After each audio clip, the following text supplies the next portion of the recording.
두 번째 주제로 넘어가 보시죠. 뭐 아예 만화를 한번 보시면서 말씀 나눠볼까요? 예. 네. 그 혈액형이 뭐죠? 그럽니다. 네. 그래 갔더니 그 한 옆에 왼쪽에 있는 사람이 B형 그런. 네. 그다음에 세 번째로 갔더니 난 A형. 네. 그러고 세 번째 있는 사람이 난 그러고 이제 얘기를 하려고 하면서 뭐라고 했을까요? 예. 자, 예측이 안 됩니다, 지금. 예. 이미. 그래서 이 밑에 보니까 B형, A형, B형, O형. O형이고요, O형. O형이니까 바보가 돼버렸는데 네. 이 바보가 연말 정산 관련 당정 인사들입니다. 네. 우리 최경환 부총리를 비롯한 경제팀, 여당 야당의 국회의원 전부 똑같이 통과를 시켜놓고 네. 연말 정산을 갖다가 저렇게 해서 13월에 보너스가 아니라 13월에 시한 폭탄을 만들어가지고 네. 지금 또 다시 이렇게 쩔쩔매면서 선거 두고 표 때문에 걱정하면서 되돌아서는 걸 보니까 정말 좀 뭐하는 사람들인지 국회의원들이 세비 그렇게 많이 받으면서 이것이 국민들한테 얼마나 세금이 꼼수 세금이라는 걸 하나도 모르고 네. 245대 6으로 통과시켰다니 정말 안타깝기 짝이 없어요. 네. 미국 써보니까 미국도 뭐 저희하고 뭐 세금 저희가 뭐 다 따라가는 선진국 따라가는 건 보는데 그 자영업자들이 이제 세금을 피하기 위해서 애를 많이 쓰죠. 근데 월급 생활자들 대다수의 월급 생활자들은 이제 1월 달에 이제 세금 이제 보고하고 이런 형식입니다. 세금을 정해진 대로 회사에서 떼어서 내고 국세청에 갖다 내고 비용들 개인에게 네. 발생하는 의료비라든지 이런 거 학자금이라든지 해가지고서 요즘 그 일반적인 명칭이 텍스 리턴입니다. 세금 되돌려받기 이렇게 얘기를 하죠. 연말 정산. 예. 그러니까 내가 이제 법에 따라 낸 거에서 비용, 그러니까 자영업자들은 여러 가지 항목으로 비용 처리를 많이 할 수 있지 않습니까? 자가용도 뭐 회사 걸로 해서 타고 다니기도 하는데. 그렇죠. 예. 우리 뭐 월급쟁이들은 뭐 유리지갑이지만 그 안에 다 세금 다 내고. 네. 근데 연말에 세금을 더 내라고 그러면은 이거 좀 흥분할 노릇인 거죠. 지금 뭐 국민들이 지금 부글부글 끓고 있는데. 예. 텍스 리턴 해주는 게 맞죠. 제대로 이제 내고 네. 돌려줘야지. 예, 우스운 게 12달 동안 매달 세금을 조금씩 덜 뗐다는 겁니다. 덜 떼고 덜 덜 돌려준다, 떼고 지금. 네. 나중에 이제 지금 13월 연말 정산에 왕창 뛰었다는데 그럼 왜 그랬냐 그러니까 매달 한 5만 원이나 6만 원씩 덜 거둠으로 해서 소비 촉진이 된다고 그렇게 했다니 네. 도대체 그 발상들이 어떻게 그런 발상이 아무리 조삼모사지만은 네. 정말 그 우스갯얘기로 밤새 짜낸 깨가 지죽을 깹니다. 그게. 예. 근데 정부에서 예. 이제 뭐 궁하니까 하는 이야기고 사실은 그 연말 정산을 통해서 텍스 리턴을 해주기 때문에 지금 세수가 뭐 4년째 뭐 10조씩 덜 거치고 하니까 사실은 비용 처리할 수 있는 항목들을 많이 줄여줬기 때문에 발생하는 일들입니다. 지금까지 해주던 걸 예를 들어서 뭐 부모님 부양, 자녀 부양하던 항목들에 대해서 네. 이 세수를 늘리기 위해서 많이 이걸 비용 처리할 수 있게 줄이니까 이제 세금을 내게 되는 거예요. 예. 전에는 돌려받았는데. 참, 월급쟁이들 참 이제 네. 서러운 거죠. 원래 아이들도 과자를 줬다가 뺐으면 화내거든요. 예, 줬다 뺏는 게 제일 지금 겁니다. 열받게 하는 건데. 그렇죠. 어쨌든 지금 아까도 말씀하셨지만 그래서 이 민심이 너무 흉흉하기 때문에 어제 당정회의가 있었고, 네. 일종의 뭐랄까, 지금 당이 완전히 정부를 확 주도해서 그 소급해서 환급해준다. 네. 그렇게 결정되는 거 아니겠습니까? 그 그렇습니다. 과정을 한번 좀 설명해 주시죠. 예. 지금 최고위원회라든지 여러 가지 그 공식 회의 때마다 김무성 대표가 강하게 네. 그 정부를 몰아붙였습니다. 정말 나쁜 입법이다. 네. 정말 잘못됐다. 네. 이렇게 몰아붙였거든요. 네. 예, 집권 여당 대표가 정부를 이렇게 마구 이렇게 비판하는 것도 처음이지만요. 최경환 경제부총리가 어제 당정에서 기자들 만나서 이런 얘기를 했습니다.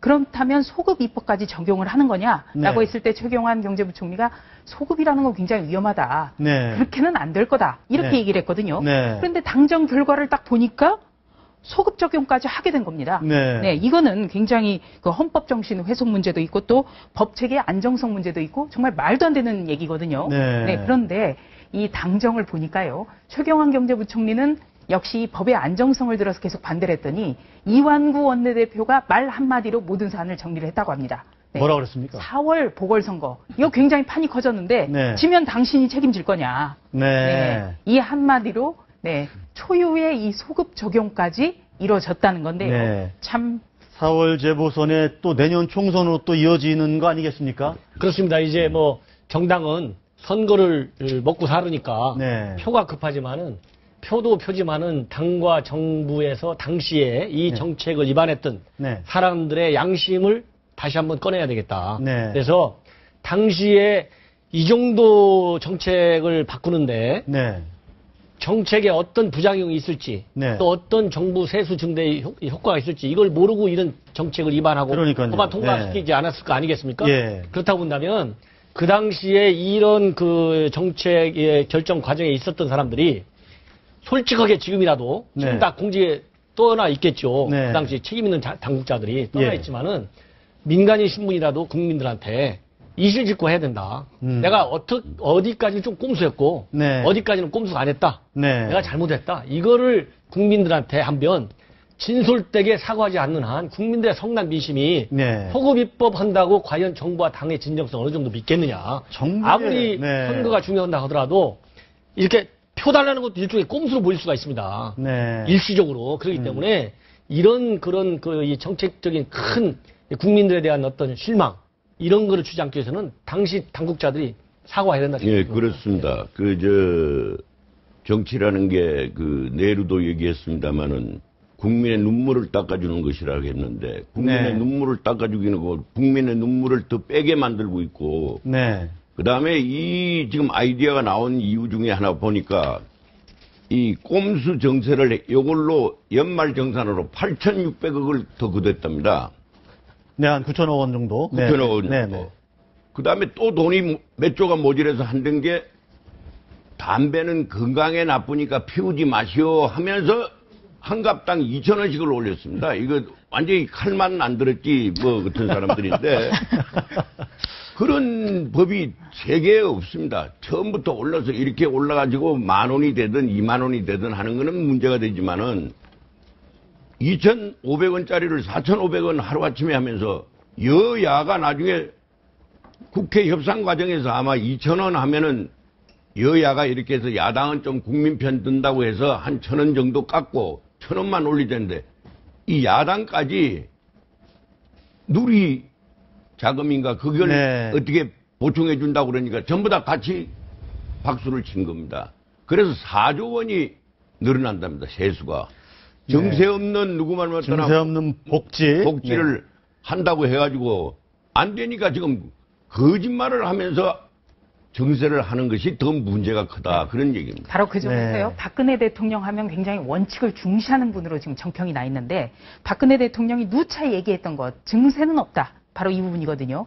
그런데 실질적으로 지금 담배값 인상도 그렇고 또 13월에 세금 파동도 그렇고 네. 내용적으로는 증세가 이루어지고 있습니다. 그러니까 차라리 증세가 불가피하다라고 얘기를 하든지 솔직하게 예. 얘기하고 아니면 복지를 줄이든지. 그렇습니다. 예. 복지 수요를 줄이든지 해야 되고요. 증세 없는 복지라는 말이 지금 성립하기 어려운 이야기죠.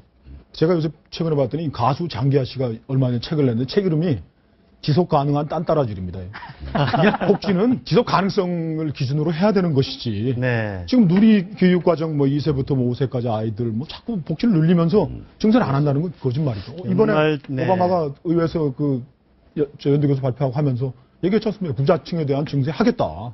인기가 없어도 필요하면 하는 거죠. 해야죠. 예, 하는 것이죠. 대통령이 나서 설명하고. 설득을 네. 하고 설명을 해야 되는 것이지. 이거 언제까지 이렇게 증세 안 하고서 그리고 복지는 또 늘어가고. 새정치민주연합도 좀 반성을 해야 되는데요. 마치 이거를 호재인 마냥 지금 정부 여당 공격하고 있는데, 네, 조금 전에 우리 이화백님 말씀하셨지만 현행 세법 개정 때 245대 6 이렇게 네. 찬성이 이루어진 거 새정치민주연합이 절대적으로 찬성했기 때문에 가능한 겁니다. 새정치민주연합도 네. 반성부터 해야겠습니다. 알겠습니다. 지금 연말정산 방식을 이제 소득공제에서 세액공제 이렇게 전환하는 큰 방향에 대해서는 전문가들은 그 방향은 맞다. 근데 아주 세밀한 어떤 시뮬레이션이라든지 어떤 문제점 발생할 거에 대해서 대책을 미리 해놓지 않고 그냥 일방적으로 해버리는 바람에 이런 난리가 난 게 아닌가 싶은데 지금 사실은 이 세금과 선거는 예. 민심은 거의 세금은 예. 불가분도 아니고 뭐냐 밀접하게 관련이 있는 거죠. 네. 78년 10대 총선 때도 야당이 1.1%의 득표가 많았습니다. 네. 그게 알고 보니까 부가가치세를 만들었던 겁니다. 네. 그래서 박정희 대통령의 그 정권이 그 서서히 그 붕괴되는 그런 상황이 돼서 79년에 그런 일이 났고요. 네. 이게 하나도, 예. 2006년 노무현 대통령 때입니다. 그때 그 가정의 달에 5월 가정 파괴 실험을 하고 있다. 그래서 네. 5월에. 5월에 너희들이 이번에 5월 달에 환급해 준다고 했습니다. 예, 너희들이 그래가지고 이제 이렇게 버튼을 누릅니다. 네. 세금 폭탄 맛을 아느냐? 이게 그 폭탄을 그리셨네요. 그때 종합부동산세였죠. 종부세? 종부세입니다. 그러니까 그 이 말의 투는 그 탤런트 신구 씨가 네. 니들이 개 맛을 아느냐 그 얘기입니다. 그래서 네. 세금 폭탄 맛을 아느냐고 그랬는데 네. 참패를 했습니다. 네. 지방선거에서 네. 뭐 수도권 세 군데는 물론이고 이긴 곳이라고는 그 전라남북도 정도 이겼어요. 네. 그 세금이라는 게 그 정권의 향배와 굉장히 밀접하죠. 박정희 정권이 무너진 게 그 부가가치세라는 얘기도 하지 않습니까? 부마 사태 일어났을 때 그 상인들 이야기도 없고. 네. 그리고 의회라는 것 자체가 왕이 부과하는 세금을 내지 않기 위해서 만든 게 국회입니다.